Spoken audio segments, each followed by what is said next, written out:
Hello, everybody. Welcome to Divinely Guided 7777. Here I come with the message of the day. Let's see कि आज का message किसके लिए है, किस एनर्जी में है, किस तरह का है. ये एक शॉर्ट वीडियो होती है जो कि आजकल थोड़ी सी लॉन्ग हो गई है. टाइमलेस होगी, जनरल होगी. अगर आप मॉर्निंग में देखेंगे तो आपके लिए गाइडेंस है, और अगर आप एंड ऑफ द डे देखेंगे तो आपके लिए ये डे रिफ्लेक्शन होगा. मेरी गुजारिश होगी कि आप इसको शाम में या रात में एक दफ़ा फिर देख लिया करें, ताकि आपको काउंटर करेक्शन हो जाए कि जितनी चीज़ें मैसेज ऑफ द डे में आज सुनने को मिली वो हमने एक्सपीरियंस की या नहीं की. और अगर कम्प्लीटली आपकी लाइफ में ऐसा कुछ भी ना हुआ हो पूरे दिन में, तो दैट मीन्स कि ये रीडिंग आपकी नहीं थी. एंड में हम ज़ोडिएक साइन या स्टार साइन का इन्फ्लुएंस देखेंगे और एंजल नंबर की गाइडेंस देखेंगे. चलिए जी, message of the day. First day of the week, Monday, full of energy, full of motivation. कभी कभी बड़ा मुश्किल भी होता है बिकॉज 2 दिन की छुट्टी के बाद नींद और सुस्ती आ जाती है, बट मंडे के बाद गुजरते गुजरते फिर संडे आ जाता है. चलिए जनाब, Monday motivation. Message of the day, message of the day, message of the day. Ace of Pentacles, Taurus, Virgo, Capricorn. Message of the day. Message of the day. Oh, ये पहले भी आया था. Message of the day. Lovers and Knight of Cups. ये तो बड़ा अच्छा message आया है. Overall overall overall queen of swords, बड़ी सख्त एनर्जी. बहुतों के केस में हो सकता है मैसेज ऑफ द डे ज़्यादातर वो लेडीज़ देख रही हों जो कि सिंगल, सेपरेटेड या डिवोर्सी हैं. अदर देन दैट ये आपकी ख़ुद की एनर्जी भी हो सकती है. आप इस एनर्जी में किसी बात पर बहुत स्ट्रांगली एक अपना ओपिनियन, अपना स्टैंड लेके खड़ी हुई हैं, क्या खड़े हुए हैं. ये क्वीन ऑफ सॉर्ड्स है तो फेमिनिन एनर्जी है. दूसरे एंगल पे देखा जाए तो आप अपने ओपिनियन को पे कायम हैं. आप उसको बदलना नहीं चाहते किसी चीज़ में किसी भी तरह से. जैसे कहते हैं ना कि ये मैंने फ़ैसला सुना दिया है, अब इसमें 10 दफ़ा भी कोई मेरे सामने कोई कंडीशन लेकर आए, मैंने एक ही बात कहनी है, यही बात है, मैं बार बार रिपीट नहीं करूँ, यही बात है, यही बात है, यही बात है. और अच्छी पोजीशन है आपकी, स्ट्रॉन्ग पोजीशन है. काफ़ी लोग आपसे डरते हैं, खौफज़दा होते हैं, क्योंकि अगर उनकी वर्किंग सही नहीं हुई भी होती तो काफ़ी हद तक डिफ़िकल्टी जो है वो उनको ख़ुद लोगों को ही फ़ेस करनी पड़ती है. आप अपनी जगह, अपने थ्रोन पे बिल्कुल स्टेबल हैं. काफ़ी बाय द बुक चलने वाली शख्सियत, बड़ी प्रैक्टिकल और सख्त मिजाज, जैसे कहना है. ओवरऑल एनर्जी में अगर मैं आपकी देखूं तो आज आपकी डीलिंग, आपकी हैंडलिंग तमाम लोगों से बड़ी फर्म और बहुत ही बाय द बुक और रूल्स एंड रेगुलेशंस के अकॉर्डिंग चलने वाली है. अगर आपने अपना कोई घर में नॉर्म सेट किया हुआ है तो अपने घर में उस कवानीन के हिसाब से घर वालों को बावर करवाएंगे कि वो इस तरह की चीज़ें फॉलो करें और करें.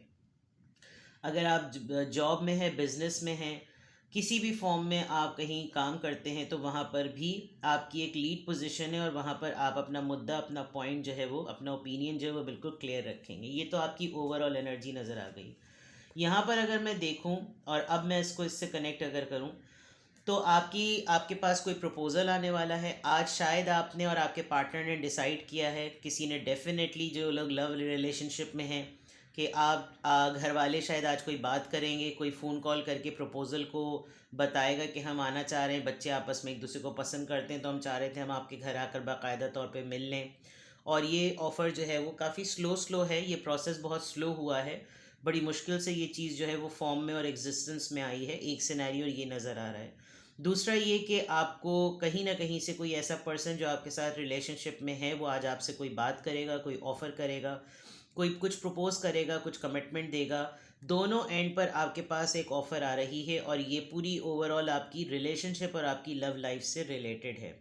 एक ऐसी ऑफ़र जो कि सॉलिड है, एक ऐसी ऑफ़र, या तो आप ख़ुद अपने पर्सन से बहुत दो टोक, बहुत बोल्डली ये बात करने वाले हैं. आज आपने प्लान किया है कि आज अगर मेरी मुलाकात हुई तो आज मैं फ़ेस टू फेस ये बात करके इस चैप्टर को आगे बढ़ाऊँ कि भाई क्या सिलसिला है. बिकॉज़ इतने अरसे से हम लोग साथ हैं, दोस्ती थी, मोहब्बत में बदली मोहब्बत थी, अब आगे प्रोग्रेशन चल रही है, तो फिर सिलसिला क्या है. आप ख़ुद भी बहुत सेल्फ मोटिवेटेड नज़र आ रहे हैं.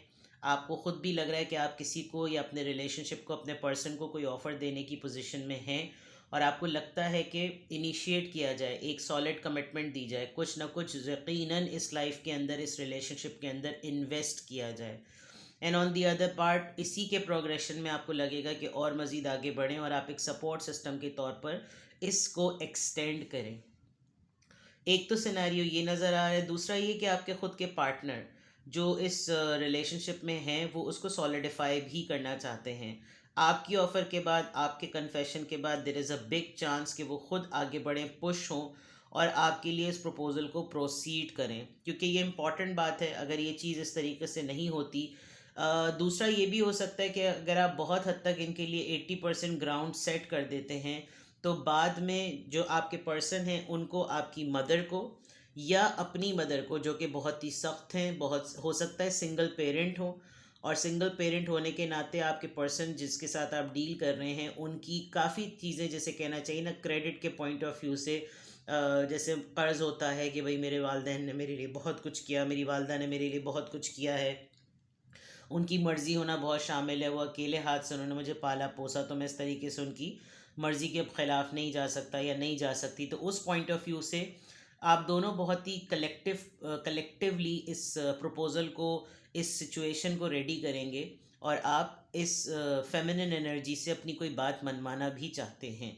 आपकी तरफ ओवरऑल अगर देखा जाए तो एक ऑफ़र, एक प्रपोज़ल किसी और के एंड से भी आ सकती है। कोई ग्रुप ऑफ पीपल आपके पास आ सकते हैं जो कि आपस में एक दूसरे से पसंदीदगी का मामला रखते हैं और आपकी सपोर्ट सिस्टम चाहते हैं, लेकिन डरते हैं कि कहीं आप हेल्प करें या ना करें।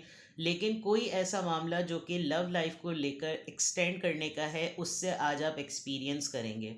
आपके घर किसी का रिश्ता आ सकता है, आप अपने किसी कॉलीग की लव रिलेशनशिप की लाइफ सुन सकते हैं, आप वहाँ पर कुछ मामला सुन सकते हैं। कोई शायद आपको ये बताए यार कल बात पक्की हो गई, कल मिठाई आई थी, कोई आज आपको मिठाई खिलाया और आपको लगे अरे, फिर आप पूछे कि भाई वो कैसे राज़ी हुई या वो कैसे राज़ी हुए, या आप खुद एक सिंगल पेरेंट के जो है वो बच्चे हो सकते हैं। तो किसी भी फॉर्म में आपने किसी को कन्विंस करना है और इस प्रपोज़ल को जो है वो तैयार करना है। तो ये आपका मैसेज ऑफ द डे है, जो कि आज सिर्फ़ और सिर्फ ऑफ़र, प्रपोज़ल, लव लाइफ से रिलेटेड उसके कॉन्टेक्स्ट में घूम रहा है। लेट्स सी कि किस ज़ोडिएक साइन का इन्फ्लुएंस रहेगा। लेट्स सी कि किस ज़ोडिएक साइन, किस स्टार साइन का इन्फ्लुएंस रहेगा आज। ये आपका खुद का स्टार साइन भी हो सकता है, जिनसे डील कर सकते हैं उनका भी हो सकता है, या फिर जनरली स्टार साइन से रिलेटेड कोई डिफरेंट मैसेज भी आपके लिए गाइडेंस के तौर पर आ सकता है। Number 9 is it's a number of something to be end, to complete होने वाली बात। Something comes to an end, चलो ये लिखा हुआ भी है। शायद आपकी मेहनत वसूल हो गई है। आपने जो कुछ अपनी रिलेशनशिप को लेकर प्लान किया था, आपने इस मिशन को लेकर जो प्लान किया था, वो it's completely to its and.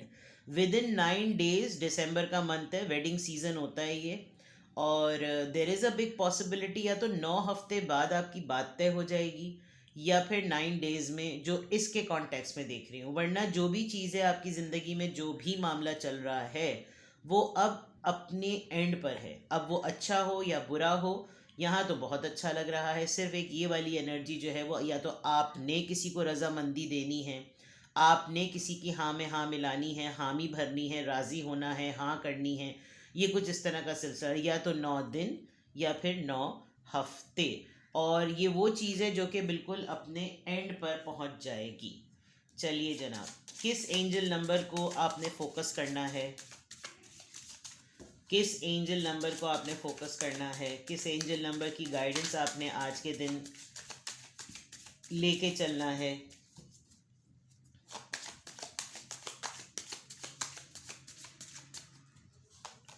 Twenty seven years के आप हो सकते हैं। आई एम एक्सप्रेसिव, यहाँ तो बात हो भी एक्सप्रेशन की रही है, ऑफर करने की हो रही है। Your mind is wide open and you are tolerant and compassionate towards all the ways of life.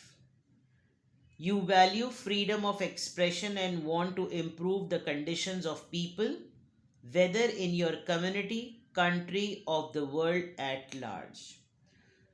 हो सकता है ये पूरा सिनेरियो एक मैट्रिमोनियल पॉइंट ऑफ व्यू से भी हो, और आपका जहन, आप काफ़ी ब्रॉड माइंडेड हैं। अगर कोई आपसे टर्म्स एंड कंडीशंस पे बात करे तो आपके पास ओपिनियन होता है समझाने के लिए कि किसी को कैटेगराइज या किसी को क्लास वाइज या स्टेटस वाइज डील ना किया जाए। जस्ट एन एग्जांपल, काफ़ी बर्दाश्त का मादा भी है आप, और आप काफ़ी हमदर्दाना और मेहनत करने और मदद करने वाले इंसान हैं, काफ़ी कंपैशनेट। और जैसे जैसे लाइफ आपको जो कुछ भी देती रहती है आप वो करते रहते हैं। विद द 27 नंबर आप वैल्यू भी करते हैं अपनी बात को भी एक्सप्रेस करने की, और अगला भी अगर अपना एक्सप्रेस करना चाह रहा है तो उसको भी आप वैल्यू करते हैं। द पॉइंट इज़ कि इसके ज़रिए आप किसी भी बुरी सिचुएशन को ठीक करने की आप में सलाहियत है। इट्स ओनली द मैटर कि आपको मार्जिन मिले अपने आप को एक्सप्रेस करने का। क्योंकि अगर आज के दिन आप किसी मामले पर ओपनली कुछ डिस्कस करेंगे, अपना ओपिनियन रखेंगे, तो सबसे इम्पॉर्टेंट बात यह है कि आपको टाइम मिले, आपको चांस मिले कि आप ओपनली अपने आप को एक्सप्रेस कर सकें। क्योंकि वंस आप बोलना शुरू हुए तो देर इज़ अ बिग पॉसिबिलिटी कि आप टेबल्स टर्न कर सकते हैं। और ये वाला सिनेरियो आज के लिए बहुत इम्पॉर्टेंट है, क्योंकि अगर ये सलाहियत है और इस सलाहियत के होते हुए आपको मौका ही ना मिले तो फिर ये सलाहियत फिर ज़ाया हो जाएगी। और आज के दिन ये बहुत ज़रूरी है, बिकॉज आज आपको किसी मैटर को लेकर इनको कन्विंस करना है, ख़ुद कन्विंस होना है या कन्विंस करना है। तो उस सिनेरियो में if you are expressive, try to get a chance. सही है, नंबर 27। और 9 डेज बाद कैलकुलेट कर रहे हैं, शायद 27 नंबर ही आता है, वल्ला आलम। बट समथिंग रिलेटेड टू 27, आप 27 ईयर्स के हो सकते हैं। 2 + 7 9, ये भी 9 और ये भी 9, this is also a significant sign. All right, have a blessed day, take care, bye bye.